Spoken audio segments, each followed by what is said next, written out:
बनाएगी सुंदर।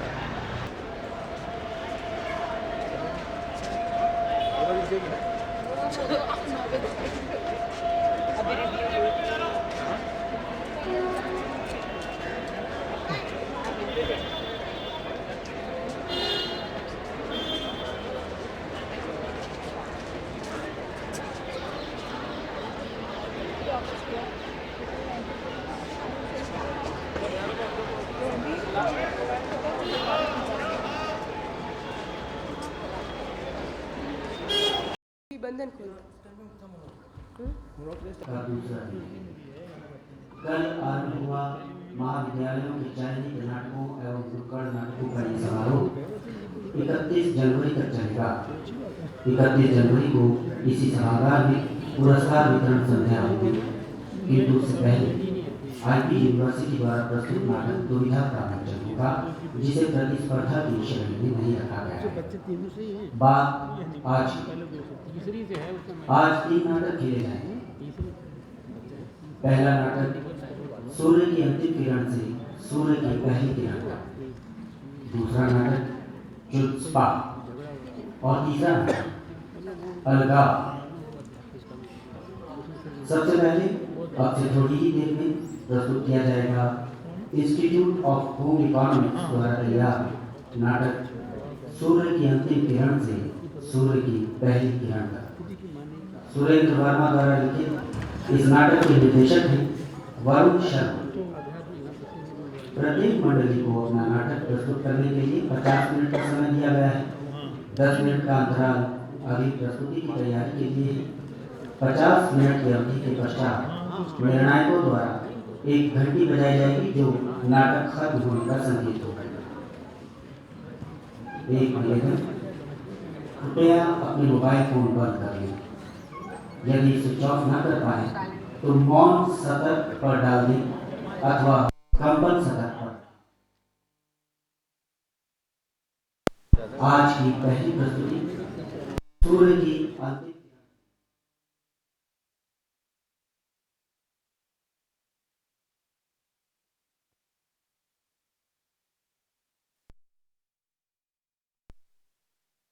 वरुण शर्मा नाटक के लेखक हैं सुरेंद्र वर्मा।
महतरिका, यहाँ क्यों चली आई हो?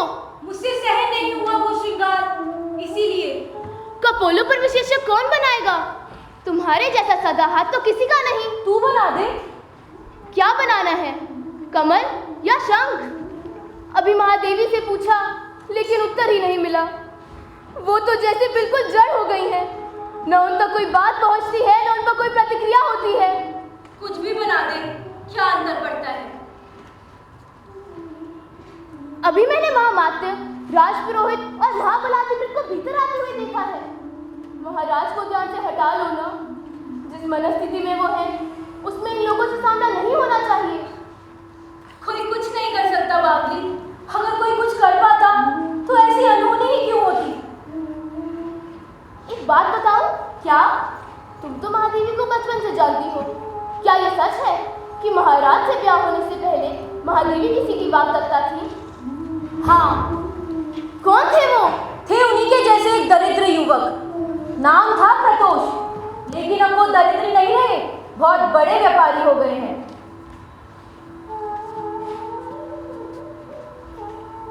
महाराज उद्यान में है। अब तबीयत कैसी है उनकी? सारी रात सोए नहीं, चिंतित से टहलते रहे। कल रात से अन्न का एक दाना भी ग्रहण नहीं करा उन्होंने। और महादेवी?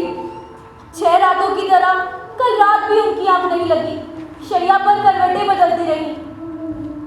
आज की रात तुम महाराज के साथ रहना, उनका मन बहुत अस्थिर है, कहीं कुछ कर ना बैठे। जो आज्ञा।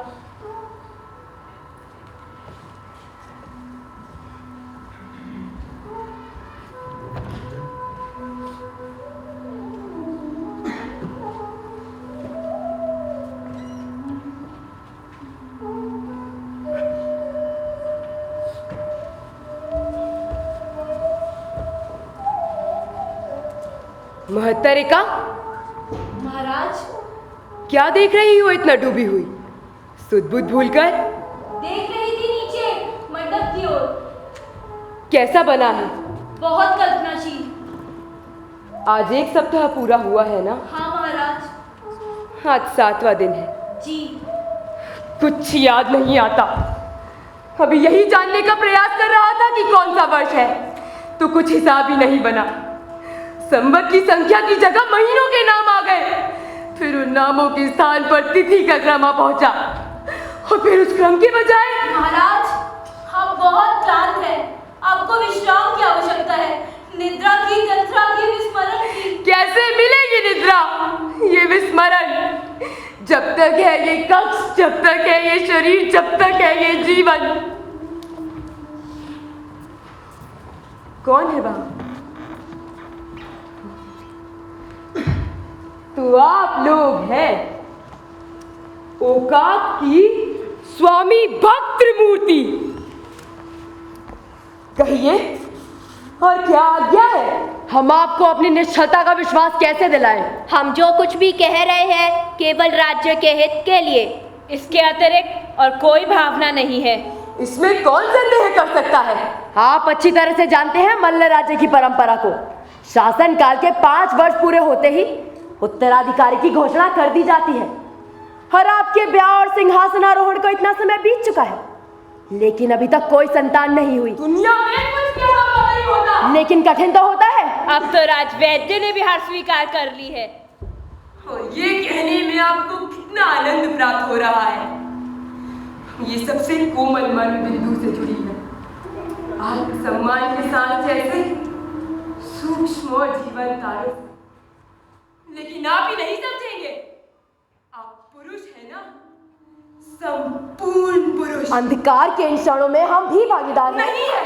अगर होते तो ऐसे क्रांतिकारी पग पे चलने का पागलपन आप नहीं करते। ये पग उतना क्रांतिकारी भी नहीं जितना कि आप समझ रहे हैं, और जब तक आदमी आदमी है, नियोग प्रथा जीवित रहेगी। मतलब क्या प्रमाण है इस बात का कि हम चारों जो यहाँ आज खड़े हैं अपने अपने पिता के पुत्र हैं? हो सकता है मेरे वास्तविक पिता वो शिक्षक हो जो मेरी मां को संस्कृत पढ़ाने आता था। क्या इस बात की संभावना नहीं है कि महाबलाधिकृत के वास्तविक पिता सही मानों में चक्रपुर के मंडलेश्वर हैं, जो यहाँ राजधानी में रहते समय इनकी मां के पति के गहरे मित्र थे? या ये असंभव है कि ब्याह से 1 दिन पहले राजपुरोहित की मां ने आवेग के बहुत उन्मादित क्षणों में अपने प्रेमी के आगे आत्मसमर्पण कर दिया हो? नियोग का कारण दूसरा हो सकता है, नियोग का रूप भी दूसरा हो सकता है। कहीं ये चोरी छिपे होता है, तो कहीं धूमधाम से। लेकिन मुझे ये किसी भी प्रकार की कार्य नहीं। मैं नहीं चाहता मेरा वंश हमेशा के लिए एक लज्जाजनक उदाहरण बने। आज से सैकड़ों वर्ष बाद लोग खिलौने आनंद के साथ इस बात को दोहराए कि मल्ल राज्य का शासक होगा के नपुंसक था, और उसकी पत्नी गर्भ धारण करने के लिए राजप्रसाद के बाहर नहीं थी। राजा वो जो अपनी प्रजा का रंजन करे। आप ये सूतियां हमें क्यों सुना रहे हैं?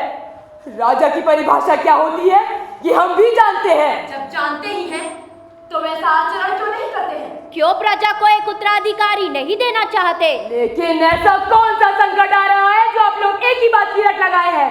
इसका मतलब ये हुआ कि आप गुप्तचरों की बातों पर भी ध्यान नहीं दे रहे।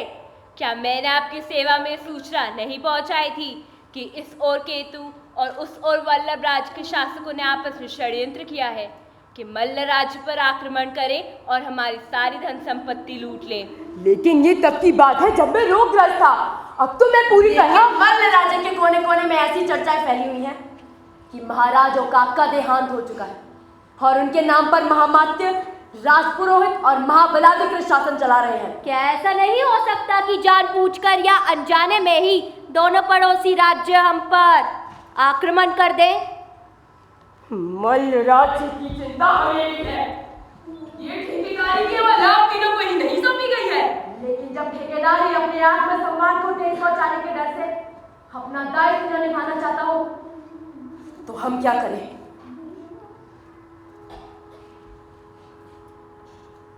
अमात्य परिषद को सुविनीत नाम से जाना जाता है, लेकिन हमें लग रहा है कि वास्तव में इसकी संज्ञा दुर्विनीत होनी चाहिए। समय हो रहा है महामात्य, हमें शीघ्रता करनी चाहिए। महत्तरिका। जी महोदय। राजमहर्षि तैयार है? जी। उनकी सेवा में सूचना दी जाए कि समय हो रहा है।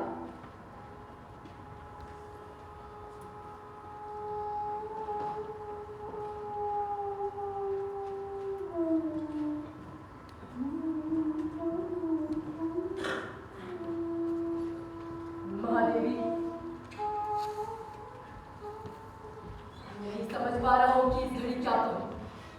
बस यही आशा करता हूं कि आप समझ में हमारे तक को समझ लीजिए और हमारी विवशता।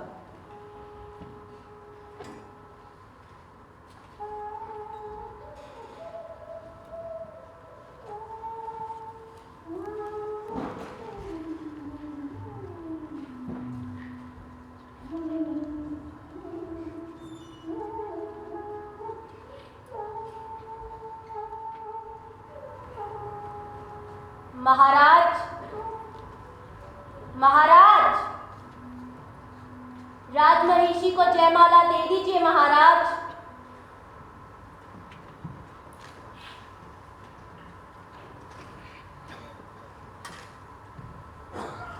जय माला।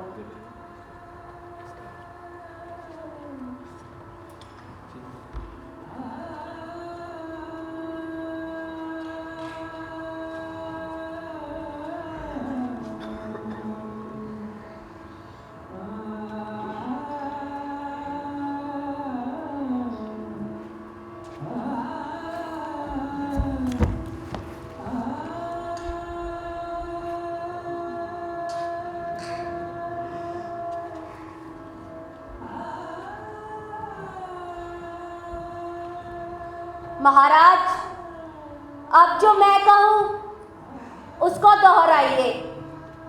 राजमहिषी शीलवती, मैं मल्ल राज्य का शासक और आपका पति ओकाक इस अमात्य परिषद के निर्णय से पूरी तरह सहमत हूं कि आपको गर्भ सिद्धि के लिए 3 अवसर दिए जाए।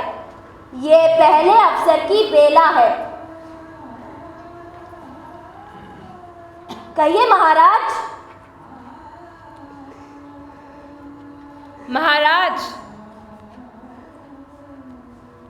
ठीक है, आगे बोलिए।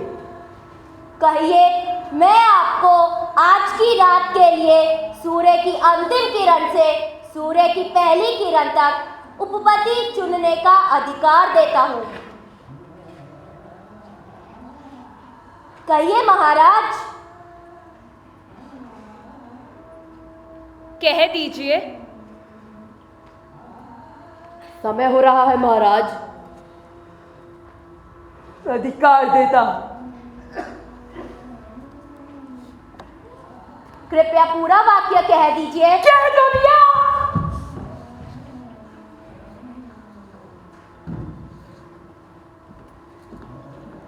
आप लोग घड़ी भर के लिए। जी। आर्यपुत्र, अब ये संबोधन नहीं, आज के लिए इसका पात्र दूसरा। ओकाक, कहने दो ना मुझे। वैसे ही कानों में भर गई है वो उद्घोषणा। सांसों की गति और रुधिर की धारा में घुल मिल गई है। ऐसे समा गई है मेरी चेतना में कि अब सोते जागते उठते बैठते चलते फिरते सुनो फिर उभर रहा है वो स्वर फिर से। मल्ल राज्य के हर नागरिक को ये सूचना दी जाती है कि आज से ठीक एक सप्ताह बाद पूर्णमासी की संध्या को राजमहिषी शीलवती धर्मनटी बनकर राज प्रांगण में उतरेंगी। मल्ल राज्य के हर नागरिक को प्रत्याशी बनकर पधारने का आमंत्रण है। राजमहिषी शीलवती अपनी इच्छा के अनुसार किसी भी नागरिक को एक रात के लिए सूर्य की अंतिम किरण से सूर्य की पहली किरण तक उपपति के रूप में चुनेंगी। तुम जानती हो उन्हें किसने तैयार किया है? मैं कल या मात्र परिषद के सामने प्रस्ताव रखूंगा कि उस व्यक्ति को निकाल बाहर किया जाए। उसने एक भयंकर अपराध किया है। अपनी इच्छा के अनुसार कोई भी नागरिक, अरे नागरिक तो शिखंडी भी था, क्या होना चाहिए था किसी भी पुरुष को चुनेगी। नहीं, पुरुष तो मैं भी हूं। सही रहेगा संपूर्ण पुरुष, पुंसत्व वाला। काटे को संभालो अपने आप को, ये परीक्षा की घड़ी है। परीक्षा मेरी सहन शक्ति की, मेरे आत्मसम्मान की। तुम इसमें अकेले नहीं हो, मैं भी तुम्हारे साथ हूँ।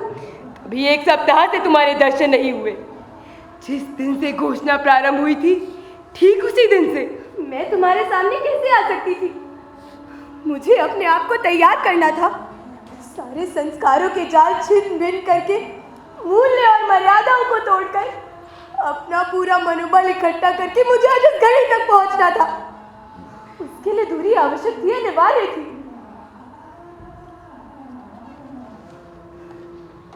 तो अब तुम तैयार हो? हूँ। किसके लिए? धर्मनटी, अपने धर्म के पालन के लिए। सोच लिया है अपने अंगशाही होने का सौभाग्य कैसे पुरुष को दोगी? इस तरह क्यों बोल रहे हो? किस तरह बोल रहा हूँ? इसमें मेरा तो कोई दोष नहीं। मैंने कहा क्या है? सीधा सा प्रश्न पूछा है, प्राथमिकता किसे दोगी? सौंदर्य को, स्वास्थ्य को या रंग को?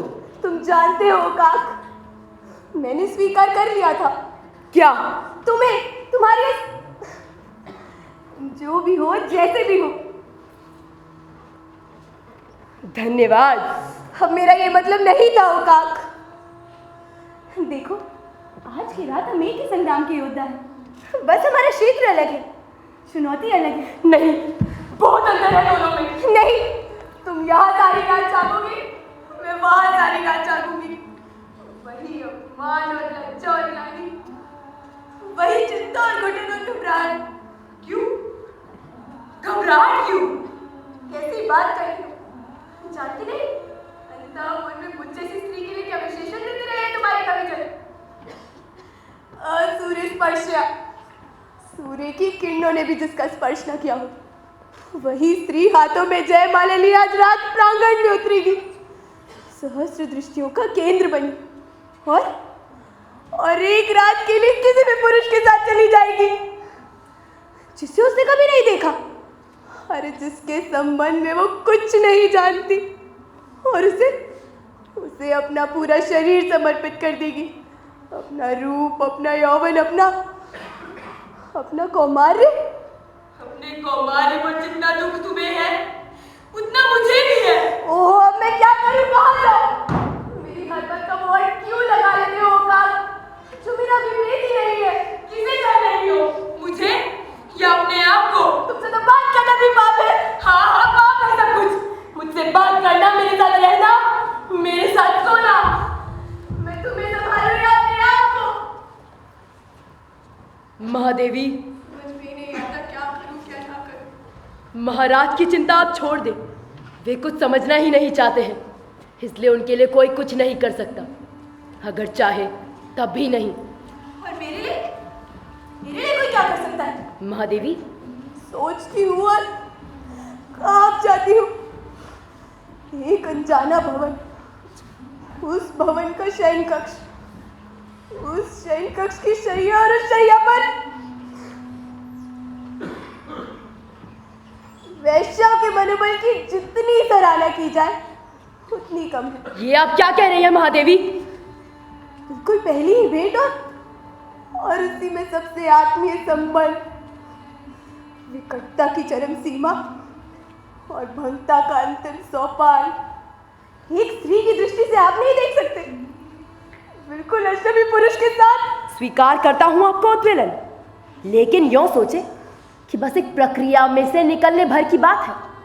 औपचारिकता, एक खाना पूरी, कुछ उन क्षणों के लिए अपने आप को बिल्कुल भूल जाए, पलके मूंद ले, कान बंद कर ले, ढीला छोड़ दे अपने शरीर को, पांचों इंद्रियों को चेतन करके भावतंत्र को निर्जीव बना ले और मन की आंखों से केवल भावी परिणाम की ओर देखे। अबोध मुद्रा, घुंघराली अलके, दूधिया दांत, नारित्व की सार्थकता, मातृत्व की तृप्ति।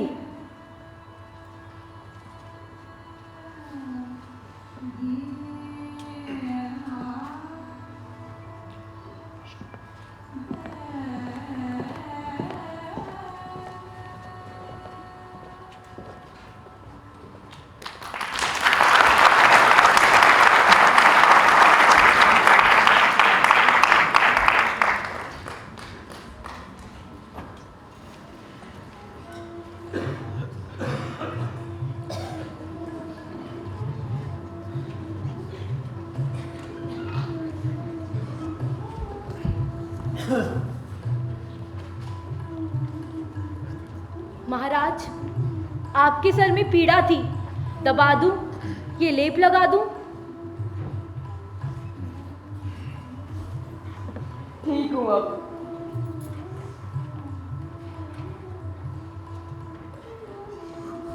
तनिक बताओ तो, क्या हो रहा है वहां?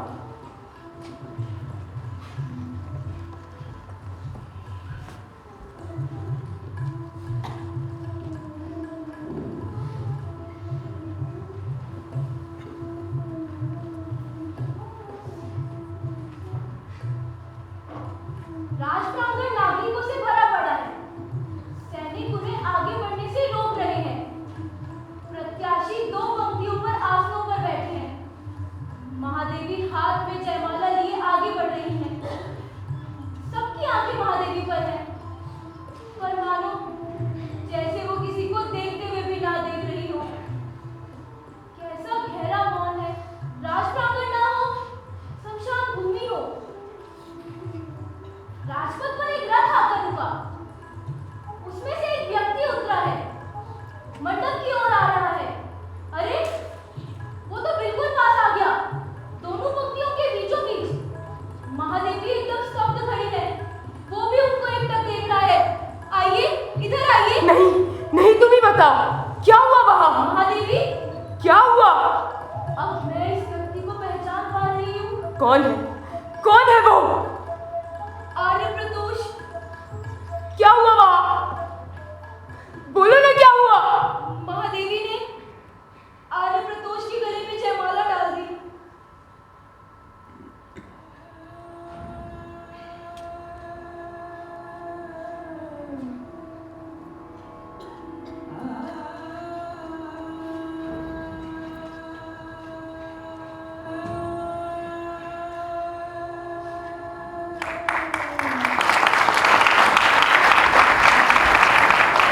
रात का एक मुहूर्त बीत गया।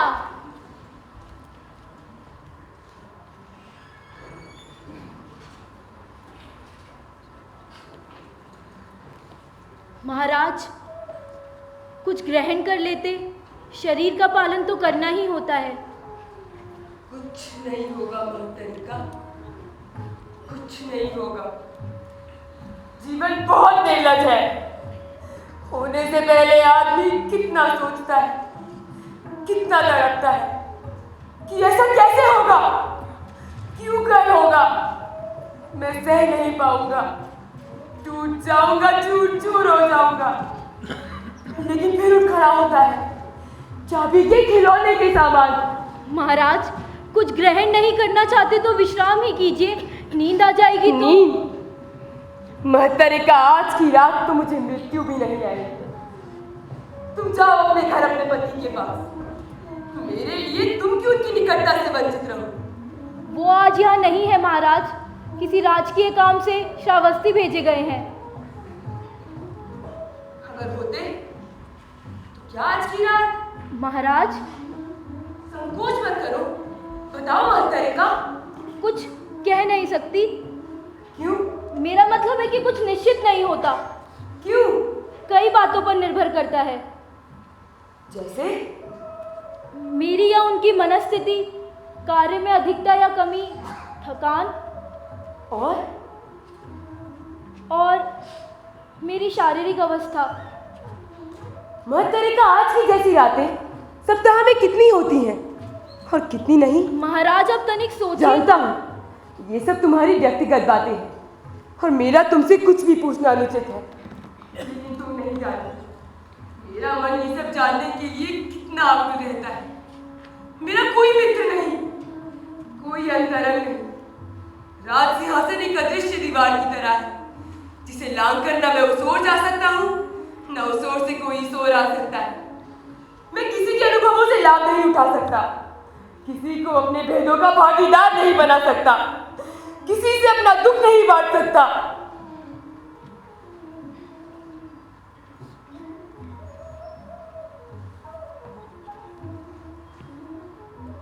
शारीरिक संबंधों की संख्या का कोई सामान्य नियम नहीं। दंपति विशेष्य के अनुसार ये बदलते रहते हैं। और जहाँ तक हमारी बात है, ब्याह के प्रारंभ में संख्या अधिक थी, अब घटकर स्थिर हो गई है। सप्ताह में प्राय 3 बार। पहल कौन करता है? स्वाभाविक है कि पति। कभी तुमने नहीं की? बहुत कम, और जब करी तो पति ने महीनों चढ़ाया।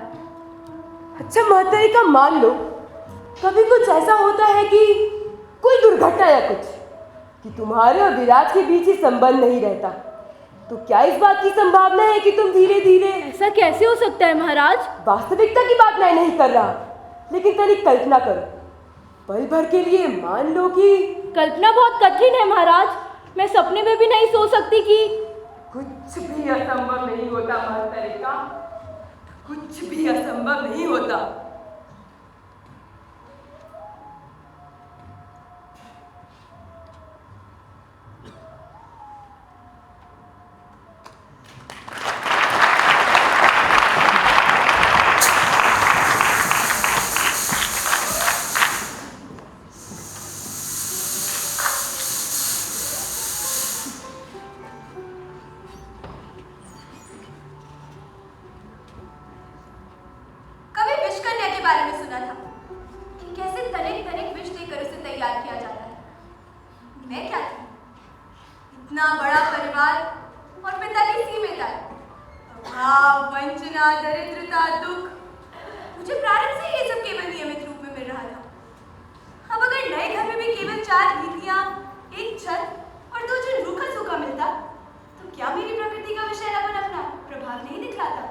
तो राजमहल में जाकर ये विष सब उड़ गया धीरे धीरे कपूर की। यहाँ इच्छाओं का अंत था, लेकिन साधनों का नहीं। यहाँ अभिलाषाओं की सीमा थी, पर संपत्ति की नहीं। ब्याह से पहले तुम्हें मालूम था कि तुम्हारे पति नहीं।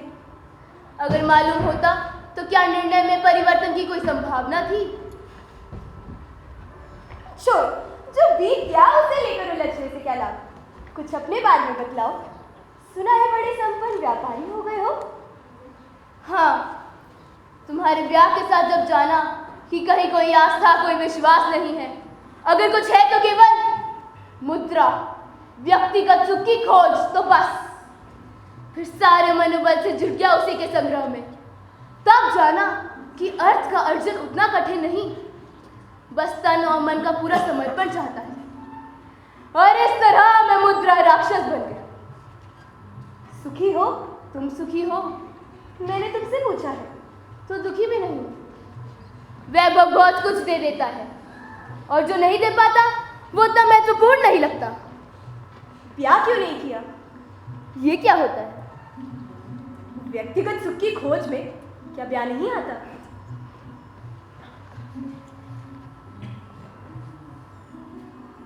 तुम ही बताओ, आता है क्या?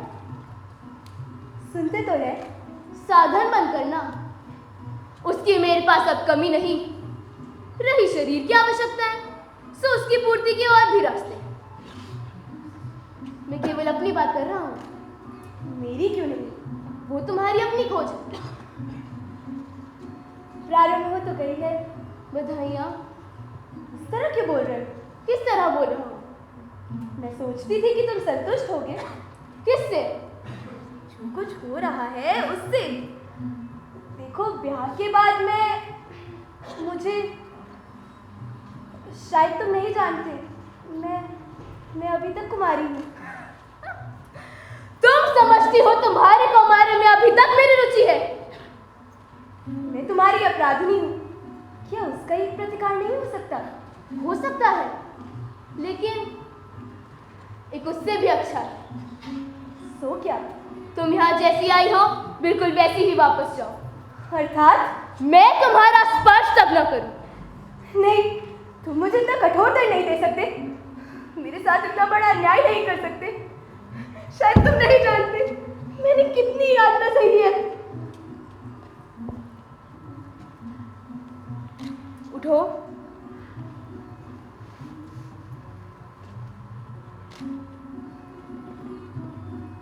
कैसा अनोखा सा है तुम्हारा स्पर्श। क्या?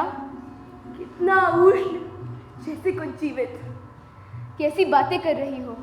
देखो, अभी तक मेरी त्वचा पर तुम्हारा स्पंदन है।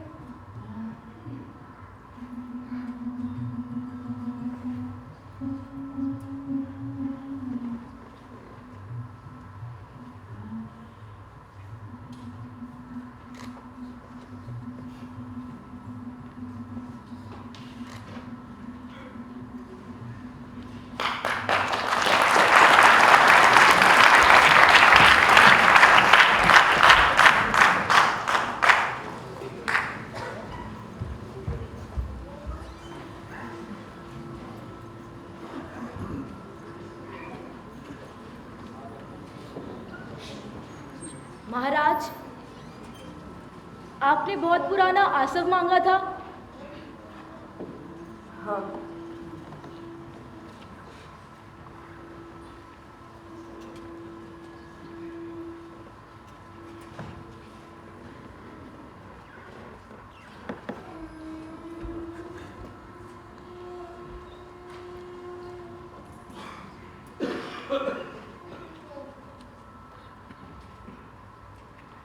कितना सन्नाटा है बाहर।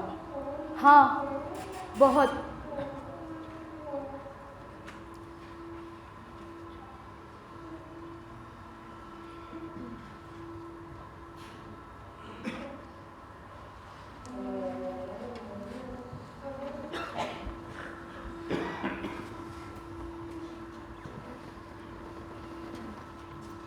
कितनी सुंदर हो तुम। ये कजरारी आंखें, ये रसीले होठ, कामना के भीतरी से भीतरी रेशे को झुलसा कर रख दे। ऐसे दहकते अंग प्रत्यंग, तुम्हें अकेले में जो पाले, तुम मर्यादा की लौ श्रृंखला कमल तंतुओं की तरह चिंदी चिंदी हो जाए। लेकिन तुम्हारा पति निश्चिंत है, क्योंकि तुम मेरे पास हो। इस संसार की किसी भी युवती को मुझसे कोई डर नहीं। जो मेरी आंखों को भाए वो भी सुरक्षित, जो मेरी बाहों में समाए वो भी सुरक्षित, और जो मेरी शैया पर आए। महाराज, आप क्यों व्यर्थ? कहने दो, कहने दो। बचपन में माता पिता का देहांत, मैं गुरुकुल में था और मातृ परिषद मेरे नाम पर शासन चला रही। बरस होते ही राजधानी बुलाया गया, राज्याभिषेक, ब्याह की तैयारी। तभी ज्योतिषी ने बताया कि मेरे ग्रह बहुत प्रबल है, तो किसी भी राजदेवता की कुंडली मुझसे नहीं मिल रही, और जिससे मिल रही है वो दरिद्र घर की एक कन्या है। ब्याह निश्चित हो गया, तैयारी होने लगी। मेरे पास आने लगा तो मैं और नहीं छिपा सका। मैंने रात रहते से कहा कि मैं नगर युवती की कल्पना करता हूँ और मुझे कुछ नहीं होता। उन्होंने मेरी परीक्षा की, शायद ही कोई मनोवैज्ञानिक करती थी। बचपन में ही अनाथ हो जाना, किसी से घुल मिल न पाना, बहुत अकेले हो जाना, बहुत चुप, बहुत संवेदनशील, बहुत भीरू, और अन्याय और अपमान को चुपचाप पी लेना, आत्मविश्वास की कमी, स्वभाव का ठंडापन, मन की अस्थिरता और बचपन में एक के बाद एक व्याधियों के आक्रमण। उन्होंने मुझसे कहा कि मेरे हाथों का निदान क्या है। अपनी से अच्छा उपचार मेरे लिए कोई दूसरा नहीं। वो संगिनी बनकर अकेलापन दूर करेगी, मित्र बनकर कामकाज में सम्मति देगी, माँ की ममता, बहन का स्नेह, प्रेयसी का प्रेम, सारी कमी दूर होगी, सारे अभाव पूरे होंगे, खोया हुआ आत्मविश्वास लौटेगा। और जब शैया पर पहुंचेंगे वो घड़ी आएगी जब कामना की पूरी ऊष्मा के साथ नारीत्व पुरुषत्व का आह्वान करेगा। तो उस मनोवैज्ञानिक क्षण में मैं उसे अपनी बाहों में भर लेता।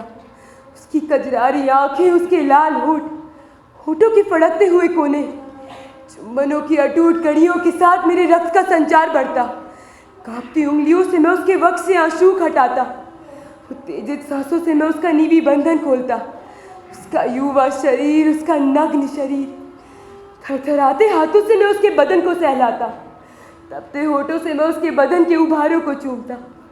मेरी धड़कनें बढ़ जाती, मेरी सांसें धोपनी की तरह चलने लगती, मेरे माथे पर श्वेत बिंदु छलछला आते, मेरी देह की एक एक नस खिंचकर टूटने को आती कि अब आगे क्या होता है इसके बाद। मैं बार बार पूछता अपने शरीर से, अपनी नसों के जाल से, अपने रुधिर की गर्मी से, अपने यौवन से, अपने पुरुषत्व से, और उत्तर के रूप में मेरी आंखों के आगे छा जाता अंधकार, घना अंधकार, केवल अंधकार।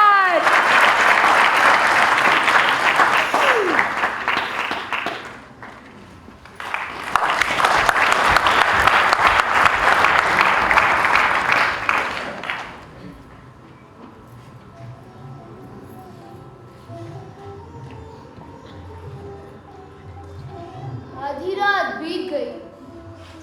कैसे कठोर वचन बोलते हैं। क्यों, क्या हुआ? ये कहो कि आधी रात और बची है। नींद आ रही है? नींद? आज की रात तो मुझे मृत्यु भी नहीं आएगी। सुनो, जरा तरी के गले से माला निकाल दोगे? चुप रही है बहुत। अच्छा, करवट ले लो।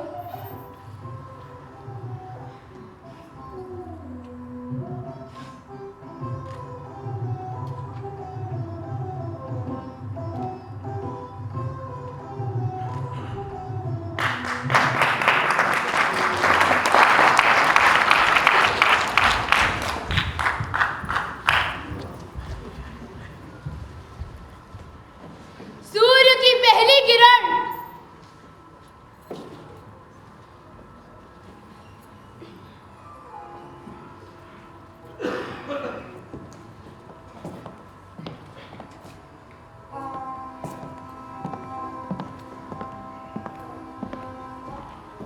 तो कैसी बीती रात? पता ही नहीं चला कब भोर हो गई। और तुम्हारी? ये शयन कक्ष साक्षी है, ये गवाक्ष, ये भीतिया, ये मुक्ताखलाप। ये क्या दशा हो रही है तुम्हारी? अस्त व्यस्त वेश, श्रृंगार का भंगना वेश, ये उलझे हुए केश, ये गंध कैसी है? सुनो, पहचानो इसे? श्रीमती, इस गंध से तुम्हारा कोई परिचय नहीं। अगर होता तो कल की ये रात न तुम्हारे जीवन में आती और न मेरे। श्रीमती, आलिंगन की निकटता, चुंबनों का ताप, ये तन चिन के सीतकार, ये नख विन्यास का सेहरा। बस। क्यों? सह नहीं हो रहा? कल रात एक और मैंने बहुत कुछ पाया, तो दूसरी ओर ये भी जाना कि अब तक कितना कुछ खोया है। खोने में से पाने का संतोष, पाने में से खोने का आक्रोश, कितना सुख दे सकता है ये शरीर। लेकिन मैंने नहीं जाना। वर्ष पर वर्ष बीतते गए, मुझे बलात्कारी रात किसी ने नहीं जगाया। मैंने नींद से बोझल पलके झपकाते हुए किसी से मनुहारी नहीं की। मैंने तकिए पे मुंह छुपाए पैरों गुपचुप बातें नहीं की।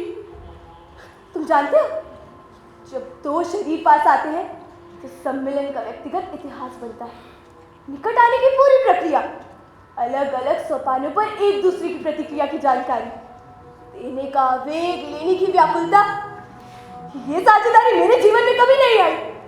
ऋतुएं पर ऋतुएं बीतती गई।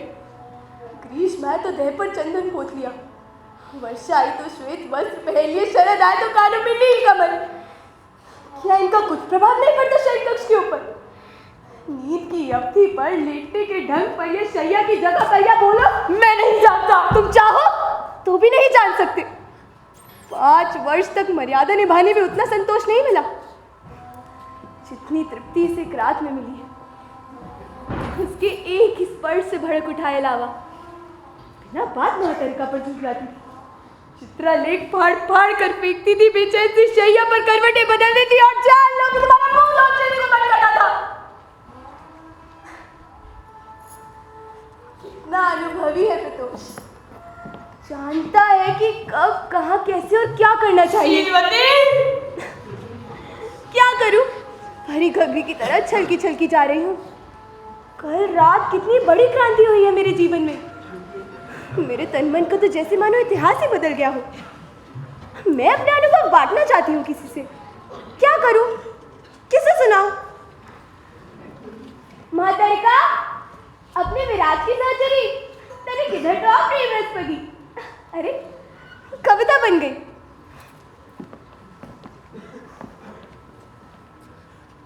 महाराज, महामात्य, राजपुरोहित और महाबलाधिकृत पधारे हैं।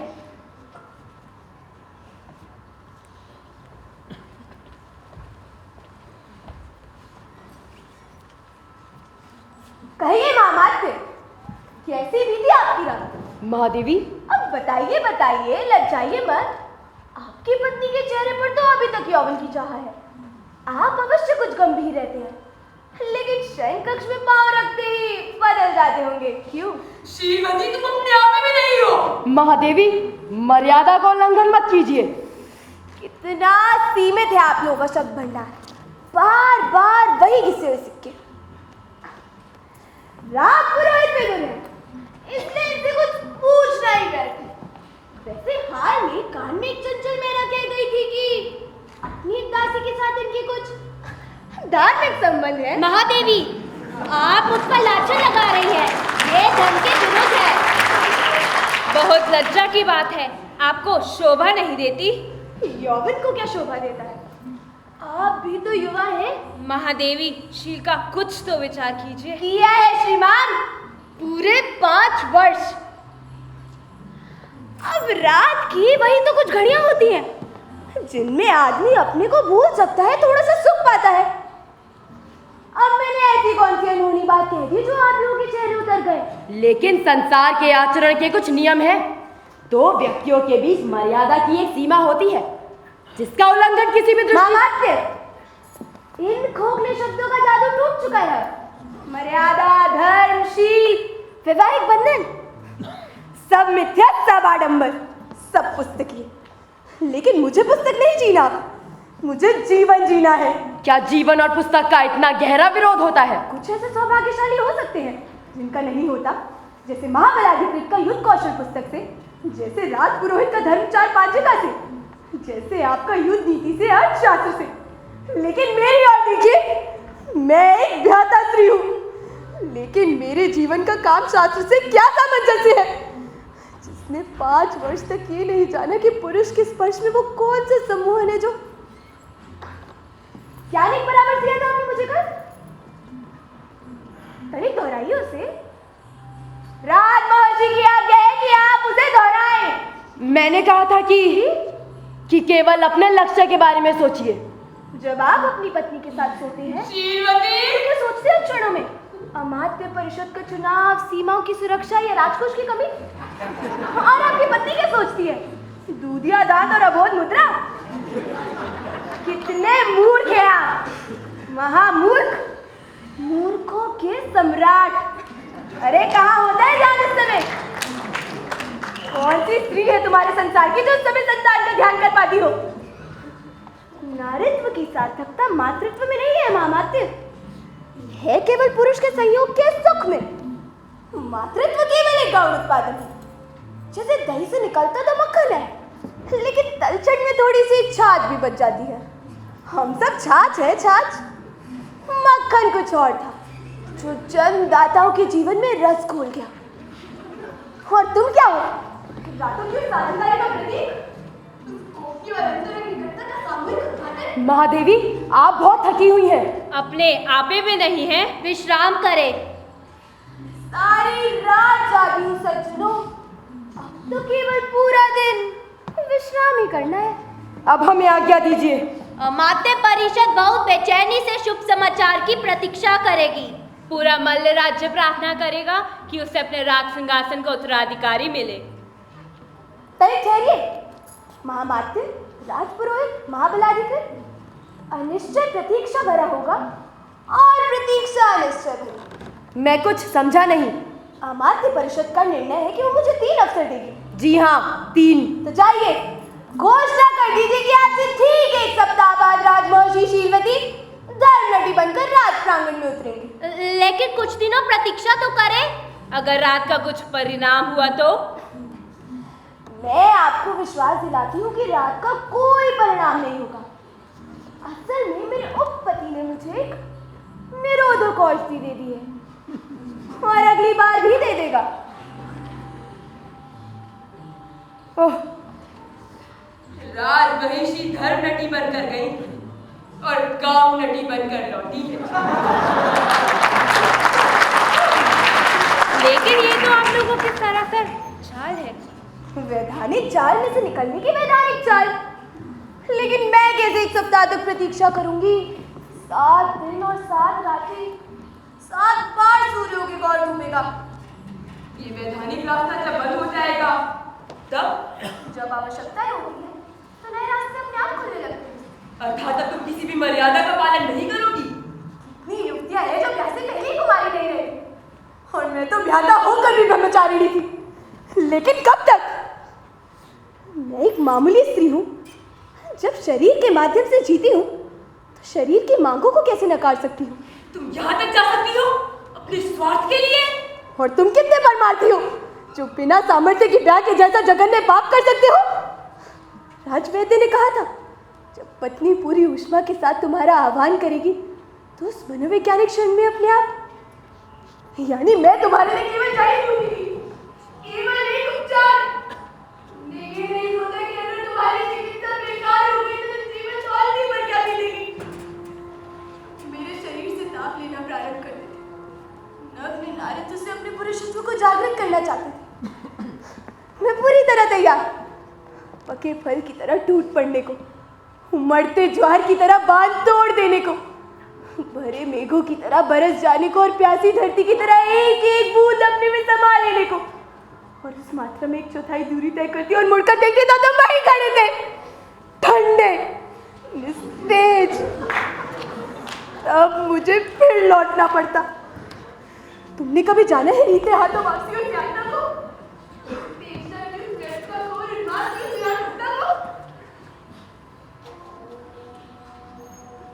तो तुम मन ही मन घृणा करती रही हो मुझसे अब तक।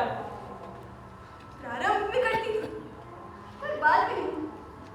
तुम्हारे व्यक्तित्व के दूसरे पक्ष है जो मुझे भाती है। मेरी पूरी सहानुभूति है तुम्हारे साथ, लेकिन उसका ये मतलब नहीं कि जब आत्मसंतोष की अंधी दौड़ हो, व्यक्तिगत सुख की खोज, तो जीवन बहुत जटिल होता है औकात, और उसकी मांगे उतनी ही ऊंची। एक से अधिक व्यक्ति चाहिए उसकी पूर्ति के लिए।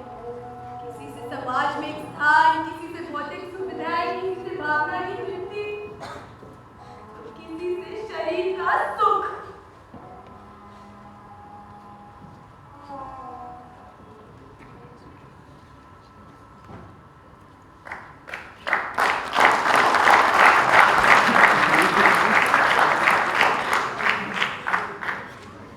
मल्ल राज्य के हर नागरिक को ये सूचना दी जाती है कि आज से ठीक 1 सप्ताह बाद पूर्णमासी की संध्या को राजमहेशी शीलवती धर्मनटी बनकर राज प्रांगण में उतरेंगी।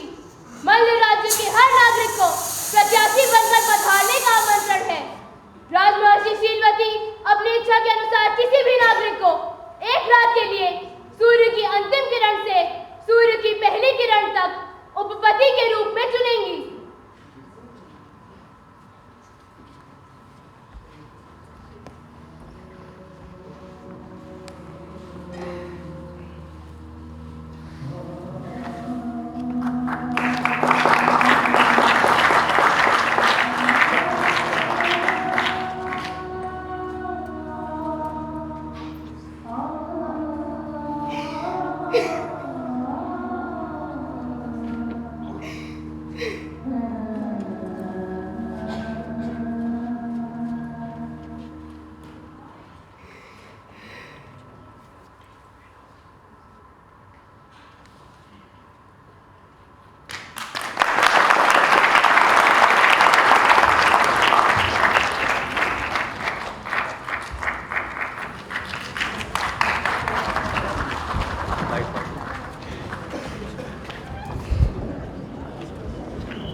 स्वयं की पहल की। थोड़ी देर बाद ही दूसरा नाटक प्रस्तुत किया जाएगा।